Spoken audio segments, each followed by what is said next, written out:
Welcome to UpWell The Podcast. I'm Sarah, and this is my beautiful co-host, Katie. As fellow female entrepreneurs turned friends and now business partners, we are so happy you're here. With every episode, it is our sole purpose to share authentic conversations to inspire your personal level up. Take our curiosity, add your best intentions, and flow with us in the UpWell. So we've been getting a ton of questions about how the two of us met. Actually, after our first episode, I had a few people reach out and they're like, that's a funny story that you told, and is that true? Is that how you really met?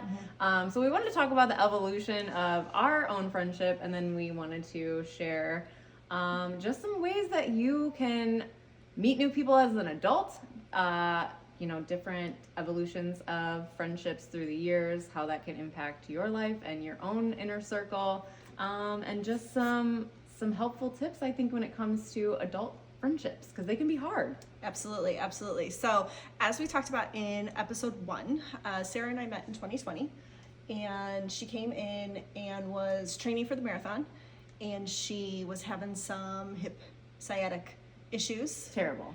If you ever deal with those, I feel for you. Horrid. I wouldn't wish those on my worst enemy. Literally. Actually, they're terrible. She came to me as a massage therapist, and I was able to help her out. And when she got on my table, first thing I went for was that hip, elbow right into. She means my butt cheek. Butt cheek, right into the butt cheek. So that was our first interaction together. Was her on my massage table, getting worked on, and then over time our paths were crossing. I was working out at the gym that she was working at, and just kept passing, and we realized that we had snippets of things in common that were really, aligned with one another. And so over time, it took a little bit, though. It probably wasn't until the spring of 2022 that we really started hanging out together. And then all of 2022, basically, our friendship took off. And it was a matter of really, I think in a way, letting my guard down, and maybe the same for you, Sarah, letting each other's guards down to be like, okay, yeah, I think I really want to be friends with this person, and she's my people, she aligns with so many of the values that I have. But it took some work, as most adult friendships do. Every relationship, honestly. Absolutely. So that is a little backstory on how we met, and just we thought we would share a little bit more about how that works as an adult, and turning acquaintances into friendships, and especially since we're in such a time of the world where we've been very isolated and we've been separated significantly just by world events. We won't get into those right now. Not today. Not today.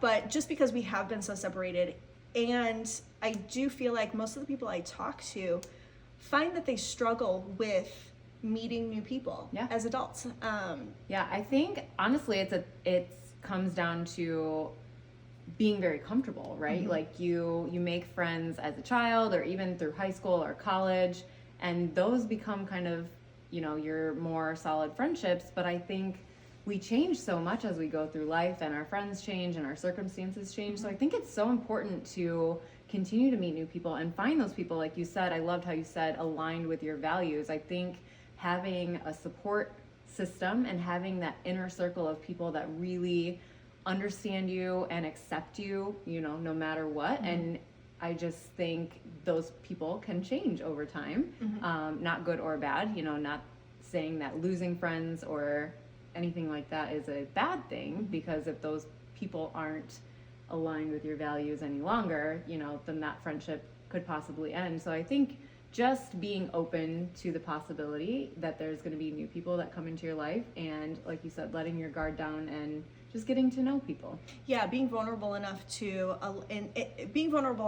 just let one person in, and doing that little by little. It's not like you're going out into a huge group of people and just like, here I am, like take me as I am right now. So I feel like,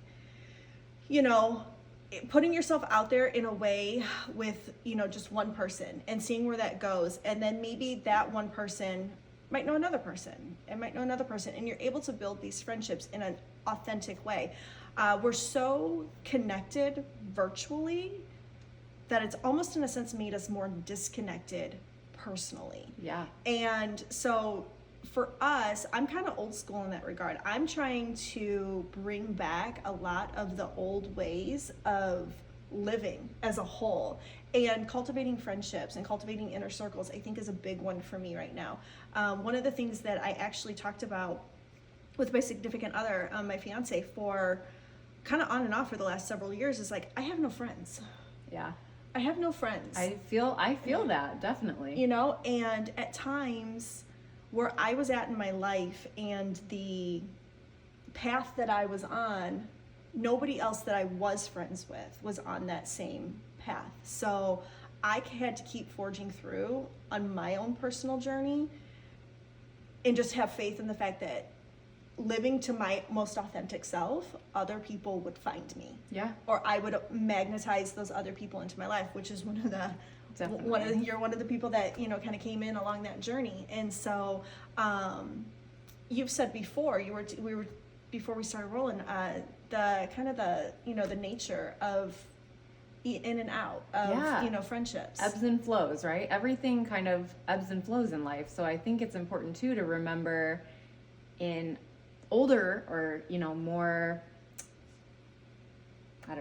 rooted friendships that you've had for a long time. I think it's important to remember that there is different seasons in both of your lives, and, you know, you might grow apart for a certain amount of time and come back together. So I think, you know, being conscious of the always changing lives that we live is so helpful, to have compassion, you know, for the other person, and take that relationship for what it is in that moment. You know, it might look different than it did 10 years ago when you guys were in high school or college and always together and you were each other's ride or die. You know, we all have those relationships, but, you know, we go through cycles and go through different things at different times from other people, and we have to be aware that they aren't always going to be perfectly aligned, right?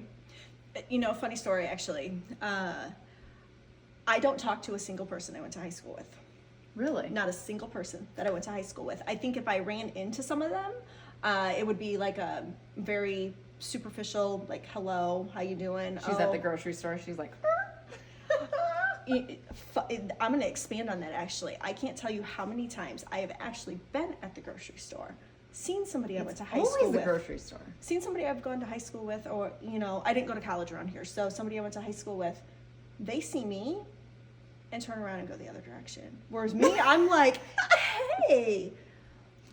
Oh, well. And it makes I don't take it personally. Yeah. I don't take much personally from strangers, but I have just found it interesting that I don't talk to anybody that I went to high school with. And I had some long-term friendships. Yeah. And I think when you talk about kind of the ebb and flow of friendships, there also comes a point too when you realize it's okay to let a friendship go. Yeah.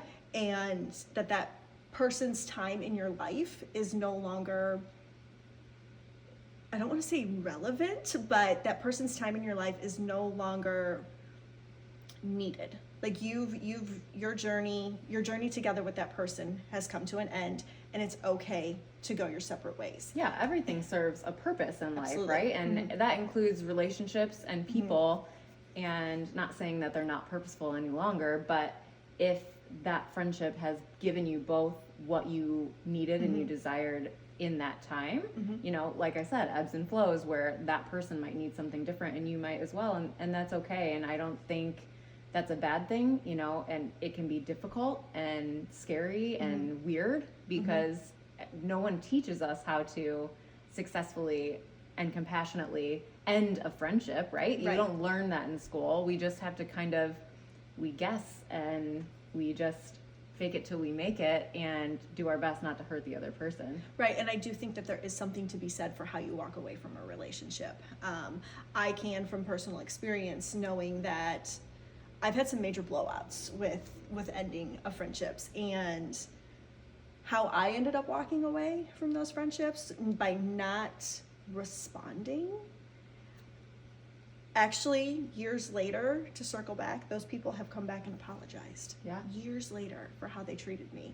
And even though that they came back, I knew that their time in my life had still come to an end. Yeah. Like there could be that, I guess I don't like using the word closure because I don't ever think that anything has closure, but process. It's just kind of the full circle of it and like, okay, all right, moving on. Yeah, You and know? I think that's important to remember too, is you always have the choice, right? Life is choices, not always chance. So I think that's important to remember. And when you really think about that relationship and the important role that it played in your life at the time, and if you grew apart and you're two different people now, you have that choice again, you know, and you don't have to feel obligated. Right. So one thing about Sarah and I am much more introverted than Sarah is. You'd never guess it. But I'm more introverted, Sarah's more extroverted. And so cultivating friendships and cultivating a circle, when you have those different types of personalities, looks very different, obviously. So for Sarah, tell me about what it's like for you when you're in a group of people and how that, It's how so you feel. funny because I consider myself an extrovert. However, when I recharge my batteries, it's when I'm alone. But I get energy. I do enjoy being around people. I love hearing people's stories. I love meeting new people. I love knowing more about people. I just think it's so interesting, and I could just learn about what people are doing and their lives all day. It's so fun. And I think that's probably like the biggest difference because I feed on that. Like I love being in big groups, maybe not crowded places. I don't love that. And I don't love like Six Flags, Right. Disney World. Not like that, but going to a party, where you're mingling, meeting new people, going to a fundraiser, like a big event. I love that because there's just so many different types of people and you never know who you're going to meet. Right. And so for me, I am much more on the introverted side, especially when it comes to going into groups of people. So you and I have recently joined a social group. Yes. And I was very open the last time we met about how I feel leading up to going to these social events. I do get quite a bit of anxiety. And the anxiety that I feel isn't necessarily that I'm outside of my comfort zone with being with a group of people. It's the anxiety of knowing myself enough to understand that navigating a lot of personalities at one time is very physically draining for me. Yeah. And it's not that I could give a flying cahoot of what anybody thinks of me, honestly, and that's taken me years to get to that point in life, but feeling like all of these different personalities, all of this different energy is very, very draining for me. So that is why I keep my network of people very, very small. However, I have found that allowing myself snippets of time, not all the time, it's not like a weekly thing, snippets of time to where I do interact with a larger group of people, what I can gain from that. Yeah. And what, like the information I can gain from that, whether it's something as simple as a book recommendation or something as simple as, oh, did you hear about this online store? Or, something as simple as hearing somebody's story and being able to relate to that, to my own personal life or a situation I've had in my life that I was unsure how to navigate. Definitely. And I think that there's something to be said for that because I feel like social anxiety is on the rise. Oh, yeah. On the rise. So give yourself grace with that. Always have an out, like always have an exit plan. But I think it is good, even for us introverted people, to go and experience these groups or go and experience these, situations to where you are in a larger group of people. But even if you give yourself a time frame of 45 minutes. I'm gonna do this for 45 minutes, and if I'm feeling just completely with it, Time to go. Yeah. And that's fine. Yeah. That's fine. You will find that if you are clear about your intentions, like we've gone to a couple of the gatherings, and I'm like, I intend to leave at this time. How many times have I stayed over? Never. She's like, I'm out. I'm out. And I know that I have... Not because she doesn't love us. Not because I don't love anybody, but it's more because I know myself enough to know that this amount of time is my limit. That's my max. That's my max for being able to engage with people. And then to know that I can leave and not have any FOMO with it. Like, not have any, you know, like, I got what I needed to from it. That's what the universe was set to give me. Now I need to go home and recharge. And rest. Yeah. And rest from it and digest what I did take from it. For sure. Because you take so much, but if you take too much, what that does to you on a physical level can be really, really damning. Yeah, definitely overwhelming. And I want to circle back to what you said about just networking or having a network versus an inner circle, right? Like, I think they're two different, very different things. And I think it's important to have both. I think it's important to branch out and meet new people and build your network, whether that's personally, professionally, you know, it can enhance your life in so many different ways. But I also think it's so important to cultivate your really intimate relationships, those people that are your ride or dies. Those are your people in your inner circle, the people that are aligned with your values in life. They're going in the same direction. They challenge you. You know, they make you a better person to be around them. And I think that is where, you know, your inner circle comes to play. It's, you have the ability, going back to choosing, you have the choice of who those people are, especially as an adult. Like, in high school, you think about it, in college even, most of the time your friends are the people that you spend the most time with. You know, it's the people that you're playing sports with. It's the people that are in multiple class periods. You know, those end up being your friends just because of the close proximity and the amount of time you spend with those people. And then I think as we age and we evolve and we change and we learn and we grow and all these things that life gives to us, we get the choice. We get to start building our own inner circle. It doesn't have to be just the people that we work with, right? It doesn't have to be just our family. It can be people that we meet by chance and just grow to love and know, even if they're different from us, even if they, you know, our personalities are so different, but we have a lot of similarities too. So it's just kind of that fun knowing that you have the choice to meet new people and decide whether they're going to fit in your intimate, close inner circle, or if they're just part of your network, which doesn't mean that they're lesser, you know, nothing like that, but just deciding on how impactful or how close that person is going to be in your life. Right. And I like that you just used the word choice. That is something too that I feel like even with the long held friendships, you have the choice. Like, if that friend has gone on a journey and it might be a little bit off from where you're at in life, but you have the choice to continue to love them and to continue to support them. And I have one of my best friend, actually, she lives in Atlanta, and we have been friends now since 2006 is when we met, and we have lived in different states apart for majority of that time. Oh. And she is still, we can go a week without talking to each other, or 2 weeks even. Yeah. If I have something drastic going on, I'm like, you know, and I know that she's going to be there for me. Yep. And she's married. She's a mom. She's, you know, she went from working to being a stay-at-home mom. And so she went through all of these different things in life that I don't experience, but she's able to come to me and talk to me. Yeah. I'm able to go to her, but we choose each other. For sure. Just like you choose a partner, I think it's the same thing with friendships. You choose.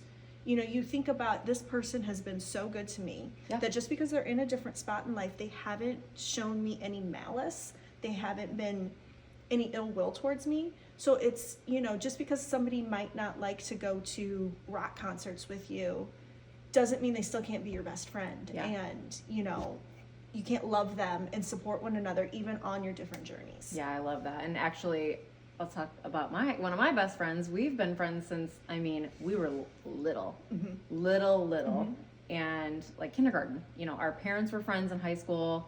We were friends, and even like our grade school to high school to college relationship changed. And I think that was actually a good thing, because that taught us that there are going to be times where we're closer and times where we go a long time without talking. But the fact that we do love each other at such a deep level, we can come right back together and be there for each other. You know, we know so much about each other, and like you said, there's always good intentions in the relationship, and I think that's one of the most important pieces of the puzzle. You know, just finding people that have your best interests and intentions in mind, and going back to their aligned values. You know, do they match up with yours? And I think if you have those two aspects, that's a strong relationship. Absolutely. Because I think we think of it as conditional a lot of times, like a lot of friendships as being conditional, and then we kind of have to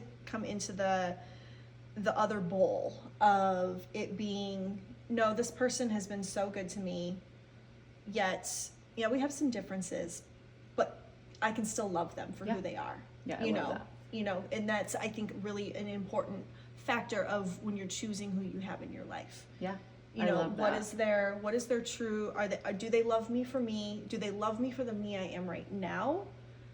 But if you find somebody that's only loving you for the person that you were 10 years ago, or even last year, knowing that you're no longer that person, that's when you have to, that again, it comes down to a choice of, is that person still good for you in your life? Definitely. Yeah. I want to touch on meeting new people. Yeah. I know we talked a little bit about it, and it can be, it's hard as fuck, you guys, sometimes, because you graduate high school or college and you don't know how you're going to meet people other than work. Like, I think that's people. You're just thrown out into the world after school. And it's like your coworkers have to be your friends, and that's it. That's all you get, right? Like, so I think it's important to go seek things that you enjoy and find people that also enjoy those things. And I used to joke all the time when I used to say I don't have any friends. How do I meet new people?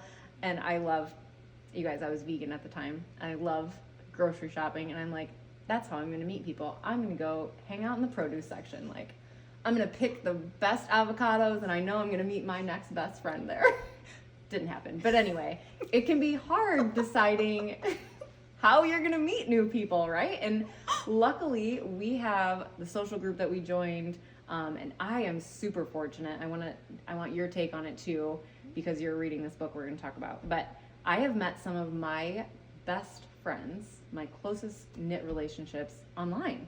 And I want to touch on the pros and cons of online relationships and the web, the internet in general, because I think there's a lot to be said about not having super close connections, because we do have, you know, the internet. So we have all these people that we know at a very surface level, you know, or we see the highlight reel. Yeah. And we feel connected, but we aren't really, really close.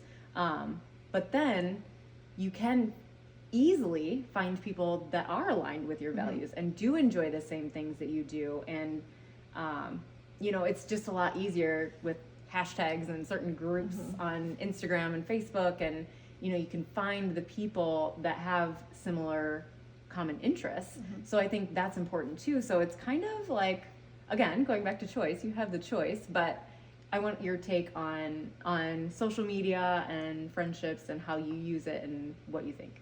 So I think social media can be a great tool for finding people that might have that common interest.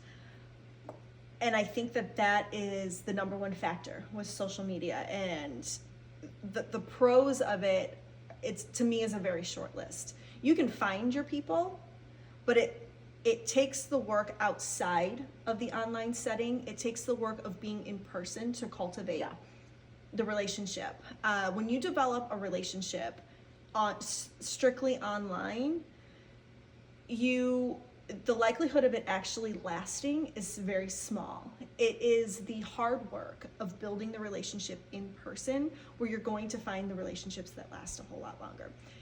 In the book I'm reading right now together, they talk about a lot of studies that show how, for example, like couch surfing, that whole, you know, the whole concept in the app of couch surfing, and how the people that know all of this information about the person that's coming to their house and all of the information about the person whose house they're going to, they might click in that time, but percentage-wise, the relationships don't last.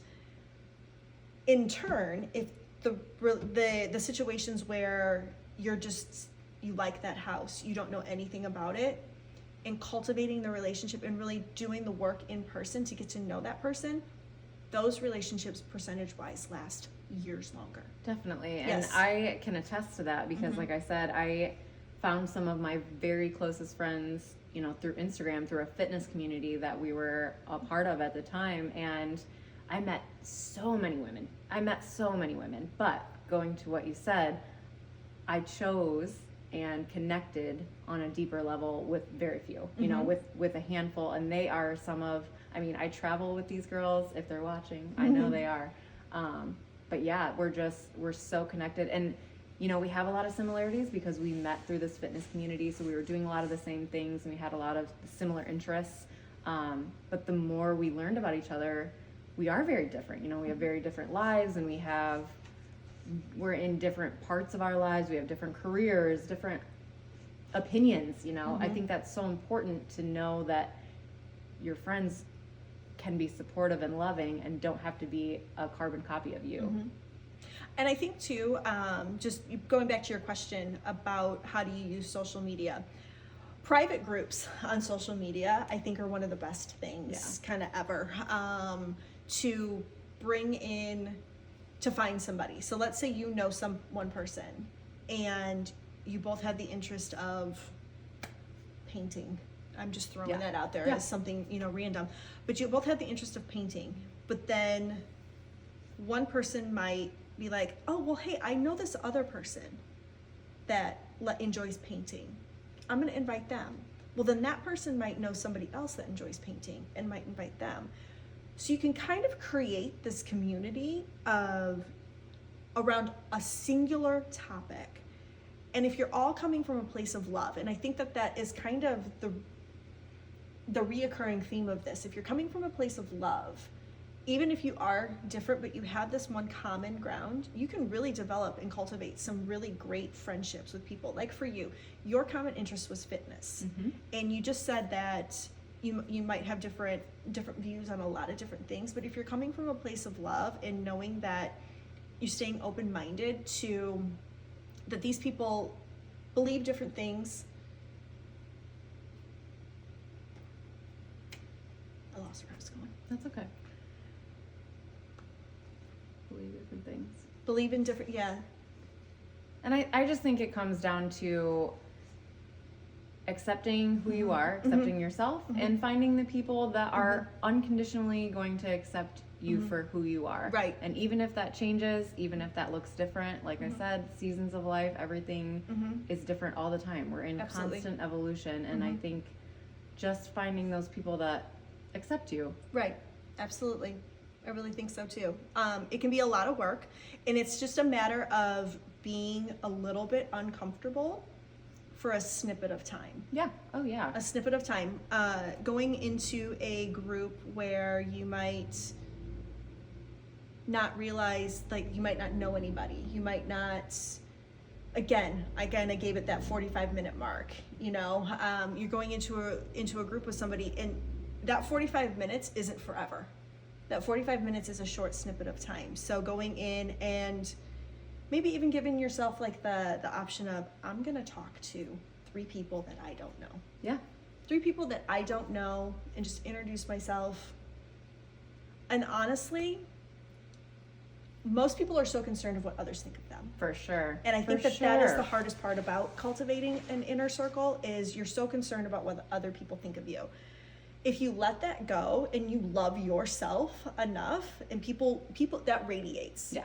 That radiates. People can see when you love yourself. And if it's not coming from a place of egotisticalness and like cockiness, but if you have the confidence and you love who you are as a person, you're going to attract people that are going to see that, and they're going to love you for that. Definitely. You know, I mean, hopefully we do a whole episode sometime on the law of attraction and, you know, just how people create based on their vibration.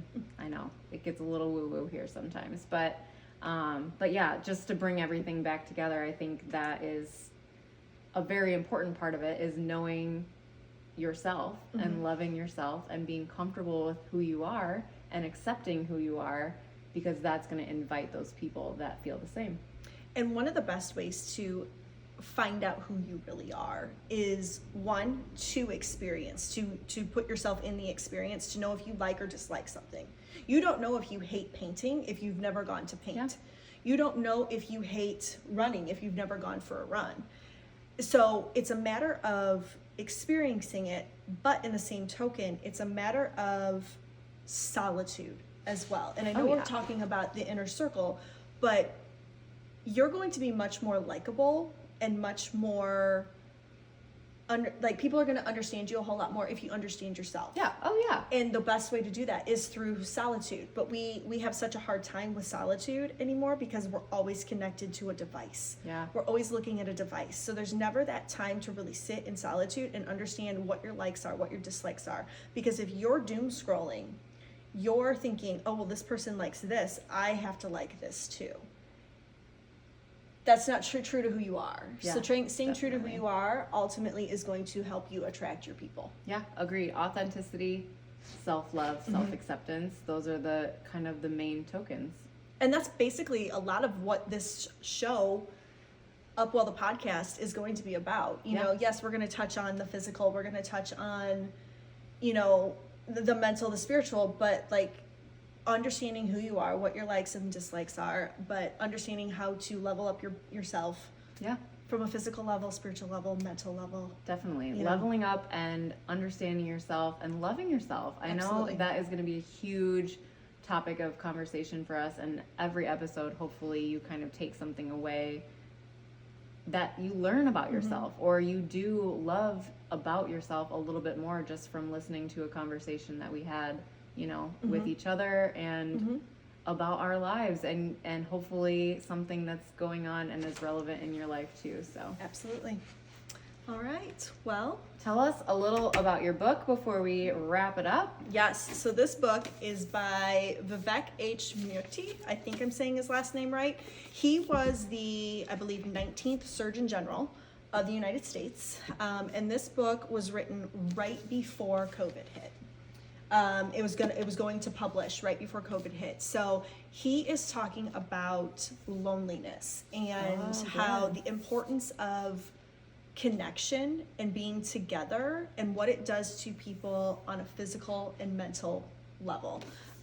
Right now, I'm about halfway through it, but this book has basically reiterated a lot of what I already thought, but the studies that are in it are showing so many amazing things about the power of human connection and about how it can actually save people's lives. Oh yeah, 100%. You know, it can save people's lives.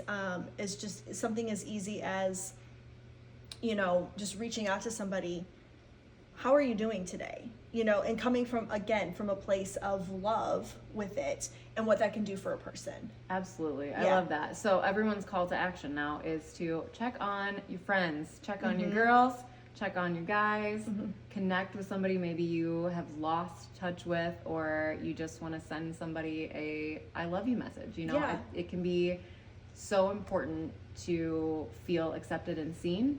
You know, as a human, we all just want that connection. That's what we crave, that's what we thrive on, and it can be a matter of life and death to some people. So you never know who you're impacting by just being kind, reaching out, and, you know, cultivating that inner circle and having those people in your life. Yeah, absolutely. So this book, again, together, we'll link it in the show notes, is a great book if you're wanting to understand the importance of togetherness and what it does for you personally, but as well as kind of the collective whole of humanity. And it talks about different examples from different cultures. Oh, cool. And how different cultures have a different kind of understanding and mindset towards togetherness. And us in the Western world, we are very disconnected. Oh, we yeah. are very individualistic and independent, whereas other cultures are very group-oriented and family-oriented and community-oriented. So like the phrase "it takes a village," the examples in here with that are pretty amazing, and how what it's done for people and the amazing things that they have done That's awesome. on a larger scale, like a more of a societal scale. I was gonna say, I do think society is headed back to that direction. You know, I think a lot of advancements obviously have come out in Western culture to where we can be more independent and do more things on our own, but I think that is the future, is going back to the past. Yes, absolutely. What goes around comes around. 100%. Absolutely. All right. All right. All right, everybody. Well, thank you for joining us for another episode of UpWell The Podcast. We would like to invite you to join us on Instagram at UpWell The Podcast. Join the conversation. We're constantly throwing out questions to get you thinking, get you talking with us. So you can find me personally at barefoot.katie on Instagram, and you can find Sarah at Sarah Barents. So until next time, we hope that this episode has inspired you to rise up, take action, and find your flow, making your life better, the lives of others, and the world around you. Bye, guys. Bye, everybody. See ya.